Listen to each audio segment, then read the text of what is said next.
everyone, Cindy Bettino, host of Sterling Women. Also, my company is Transformational Healing Life Coach, Energy Worker, Happiness Expert. And I'm here today with Cort Maddox of Silver Line Coaching.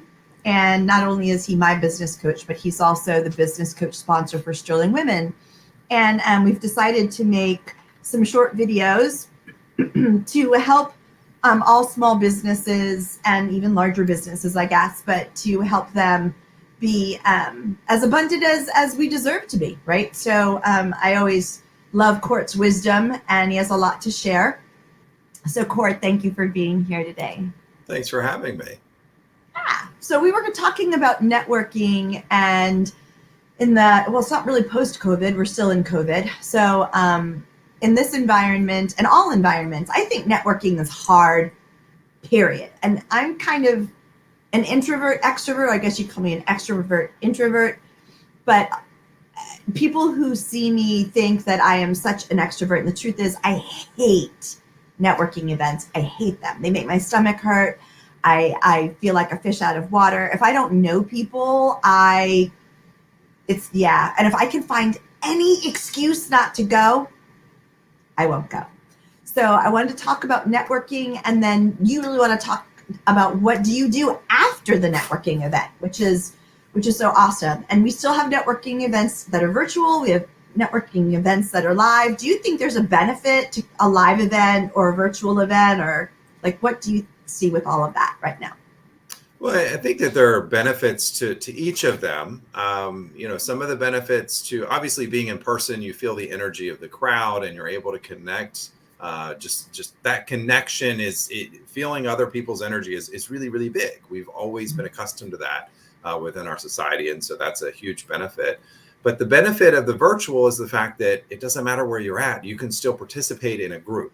And so there are benefits to that. And that's why I think we're seeing a lot of different hybrid events, just as Sterling Women is, that there's benefits to both of them, but it comes down to working that benefit.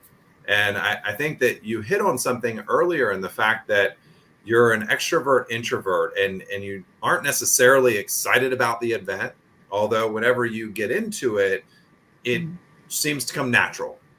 You may still have those jittery feelings inside, but it seems to come natural. Me being very extroverted, I get in the events and I'm completely fine. I enjoy being able to see people and talk to people and so on. But at the end of the day, that only goes so far. And that's what I'm seeing a lot with networking these days, more so than before, but it still existed before, was that there's no plan of action afterwards. It's almost as if there's this feeling of, okay, I've done my part, whether you're introverted or extroverted. You feel like you have essentially built your field of dreams in that hour and a half that you're in person.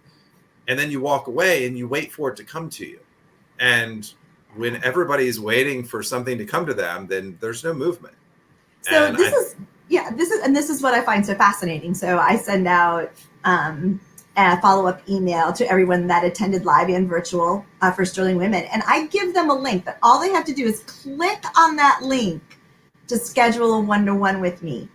And out of 60, 70 people, because that's what we have right now at Sterling Women, I'll get 4 one-to-ones, 4 people reaching out, which it boggles my mind. Like, if someone sends you a link and says, I want to learn about you and your business, I want to help you, I want to give you referral partners, I want to do everything I can do to help your business be more abundant, and only 4 out of, that's not even 10%. Right.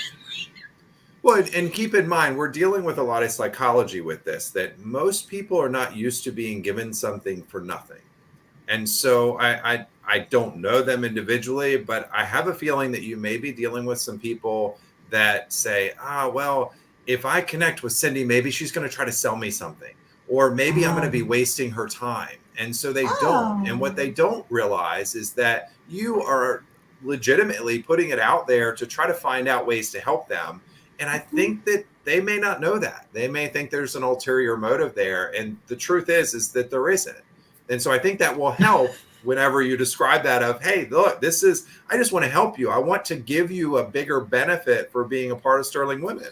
Yeah, I mean that's really why I put it out there. And the truth is that when we did one-to-ones, I didn't like doing one-to-ones prior to COVID because it felt so stilted to me. Oh, here's my business, and then they go, oh, and here's my business, and then that's kind of where.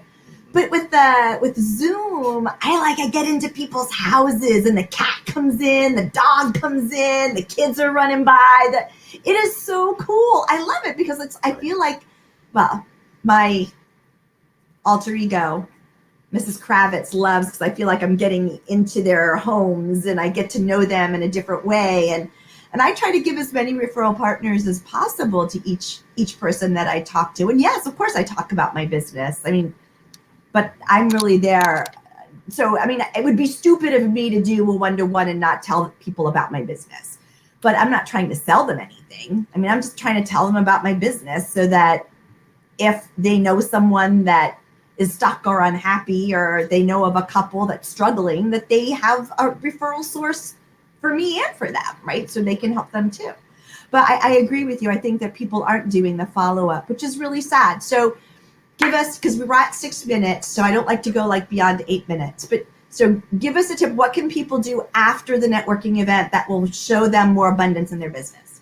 Well, my recommendation anytime you're going into a networking event is to go in with a goal, whatever that goal may be, to continuously improve, whether it's, hey, I want to meet 3 new people. I want to gather 5 business cards. I want to make 1 connection, whatever it may be. Go in with a goal, accomplish that goal in the meeting. But then also every time you're scheduling a networking event, you should schedule a time later on in that week to follow up with those people.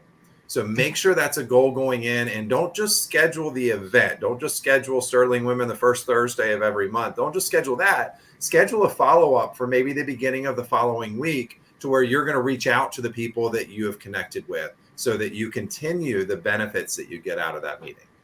Awesome. Cort, thank you so much. And everyone out there that's watching, so you heard it from Cort. Go into the networking event with a goal, achieve that goal, plan to follow up, talk to people after the event. After is just as important, if not more important, right? Right. Than the event. So I'm going to end broadcast and thank you again, Cort, for this wonderful business tip that we can all benefit from. Thank you. Yeah.